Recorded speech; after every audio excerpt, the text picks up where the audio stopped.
They told me for years there was no money in podcasting. Well, they were all wrong. Next question. Next question. Let's see what we got here. Who is the greatest comedian of all time? I have an opinion on this. I'm dying to hear yours. Oh God. Okay. Why did I put this on here?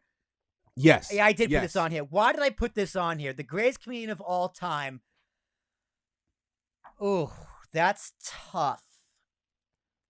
My favorite comedian has to be George Carlin for multiple reasons. But if I'm going to say the greatest comedian of all time, I'm going to go with Lenny Bruce. Okay. Now, Lenny Bruce's material is definitely outdated. That's the thing about comedy. It doesn't usually age well, not because it's just like inappropriate, because it's usually just Lenny Bruce. Never heard of this guy. So I'm yeah, look him up. Let's pull him up. Pull him up. So Lenny Bruce is famous for going to jail for his comedy. So we got Lenny Bruce up right here. There he is. Lenny Bruce. Look at this bastard.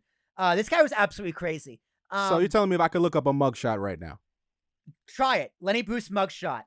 Because he would say the most ridiculous shit on stage. Oh, there he is. In like the 50s or the 60s or like the earliest days of comedy.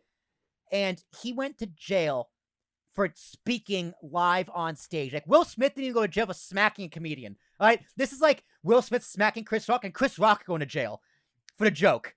Right? So Lenny Bruce took the bullet for all comedians we see today. Like Lenny Bruce went to jail so Chris Rock could get smacked in the face.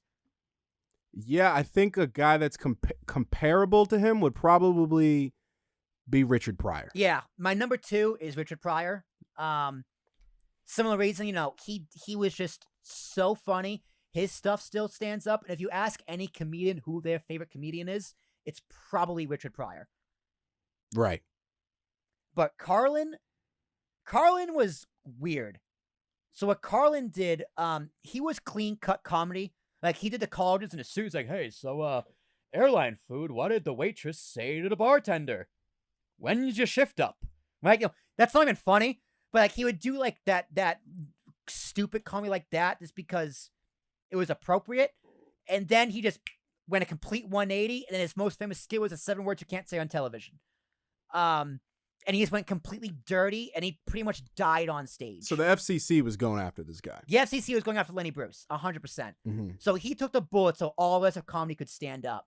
So thank you, Lenny Bruce. I am no comedian by any stretch, but I actually did stand-up comedy in college. My sophomore year, I was looking for things to do on campus. I was looking for a new friend group and just for things to, broaden my horizons, if you will. And I joined Ha Ha Hofstra.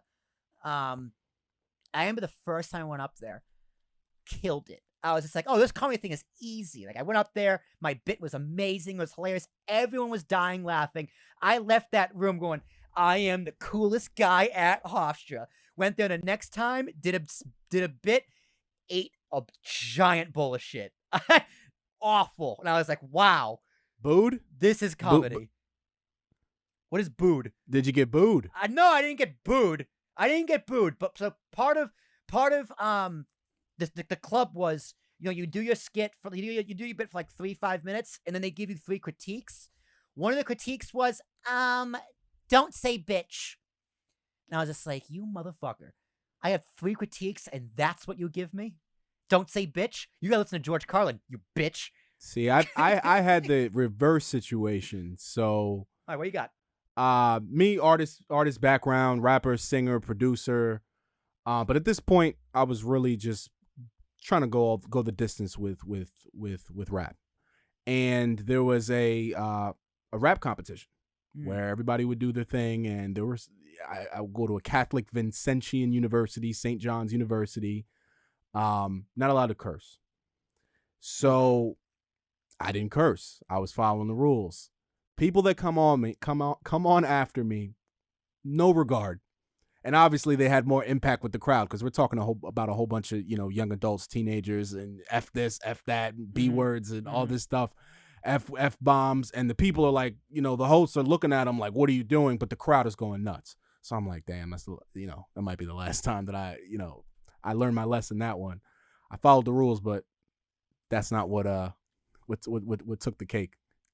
But that's the thing about comedy. Like comedy, you're supposed to push the boundaries. You're supposed to do things you're not supposed to do. You're supposed to say things you're not supposed to say. Like, why is inappropriate comedy funny? Because you're not supposed to say it, and there's a hint of truth in it. Like, comedy is supposed to be offensive. That's almost what makes it funny. And that's why I love Dave Chappelle. Yeah, Chappelle is, and he literally cannot be canceled. No, it's impossible. This whole cancel culture, he can't be canceled. Yeah, for sure. Chappelle is the best living, breathing comedian today. If you asked me like 6-7 years ago, I would have said Louis C.K., and that's only because Dave Chappelle wasn't doing comedy. Right. and Louis, he definitely pushed the envelope. Oh, he pushed a few envelopes. Yeah, he definitely did. But remember, he asked permission first. He asked for permission. if you get that joke, he asked permission first. But yeah, Louis, I still like Louis. I would still go see Louis live. You know, obviously what he did is disgusting. But he asked permission. So I'll give him that. Louis is just a gross man who likes to touch himself. What I love is the comedians that they find humor in it. You know, they do bits about Louis C.K. and what went down.